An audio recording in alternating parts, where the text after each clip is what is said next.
और चलिए बात करेंगे अगली खबर की। रायपुर में भव्य सैन्य समारोह का आज अंतिम दिन है। इन दिनों एंटी टैंक गन आकर्षण का केंद्र बना हुआ है। ये वही टैंक है जिससे 1965 के युद्ध में पाकिस्तानी दुश्मनों से लोहा लेते हुए उनके परखच्चे उड़ा दिए थे। युद्ध के दौरान दुश्मनों के 8 टैंक को राष्ट्र किया गया। वहीं सैन्य समारोह के दौरान सूबेदार मनोज कुमार ने एशियन न्यूज के संवाददाता इम्तियाज अंसारी से खास बातचीत की। देखिए।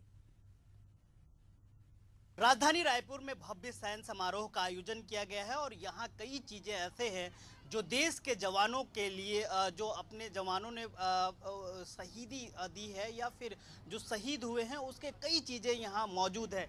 ये आप देख सकते हैं, वही जीप है और वही तोप है जिसको कभी अब्दुल हमीद ने चलाया था और इसी टैंक से, इसी गन से पाकिस्तान के 8 टैंकों को नष्ट किया था। उनकी जाबाजी का ये जो जीप है वो यहाँ प्रदर्शन हुआ था और इसमें कई चीज़ ऐसे हैं जो आपको मैं दिखाना चाहता हूँ कि लड़ाई युद्ध के दौरान किस तरीके से इसमें छिद्र हुआ था। गोली लगने के बाद वो भी इस जीप में बाजाब्ता मौजूद है। वहीं उस और भी है जब अब्दुल हमीद को मरणोपरांत जो है शहादत के बाद उनको वीर चक्र दिया गया था। और ये आप देख सकते हैं पूरे जीप है किस तरीके से इसमें गोलियों के निशान है। ये आप देख सकते हैं कई जगह ऐसे हैं जहां गोली लगी थी और ये अभी तक निशान बाकी है। और यही वो जीप है, यही वो तोप है जिसके माध्यम से उन्होंने पाकिस्तानियों को छक्के छुड़ाए थे और वो फिर वीर गति को प्राप्त हुए। बातचीत करने के लिए हमारे साथ सूबेदार जी हैं मनोज कुमार जी, उनसे हम बातचीत करेंगे और जानने की कोशिश करेंगे। सर, ये जीप हमारे शहीद जवानों का एक समझ लीजिए कि ऐसा चीज़ है जो अभी भी लोगों के अंदर ऊर्जा भरने का काम कर रहा है।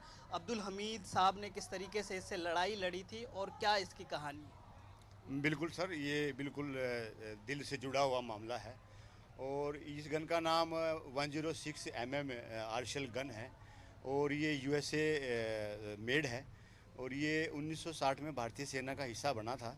1960 से लेके 1900 दशक तक ये एक इकलौती ऐसी एंटी टैंक वेपन हुआ करता था जो कि भारतीय सेना में था। बात करें 1960 से लेके 1980 तक, जैसे कि आप सभी को पता है हमारे साथ 3 वार हुए हैं हमारे देश के साथ में, तो उनमें इसने बहुत ही अहम रोल निभाया है चूँकि एकलौता वेपन था। 1965 जो ये खुद ये जो जीप और ये आर्शल गन है, अगर इसकी बैकग्राउंड से बात करूँ, इसकी कहानी जो इसकी मतलब जो इसकी पिछली वो है उसके बारे में बताऊँ तो ये 8 सितंबर, 9 सितंबर और 10 सितंबर की बात है 1965। 1965 के अंदर पाकिस्तान का 1 आर्मर्ड पैटर्न टैंक जो हुआ करता था, जो उसने अमेरिका से परचेज किया था, जिसका जो फायर पावर है, जो मोबिलिटी बहुत ज़्यादा हुआ करती थी और उसका पाकिस्तान को बड़ा अभिमान था।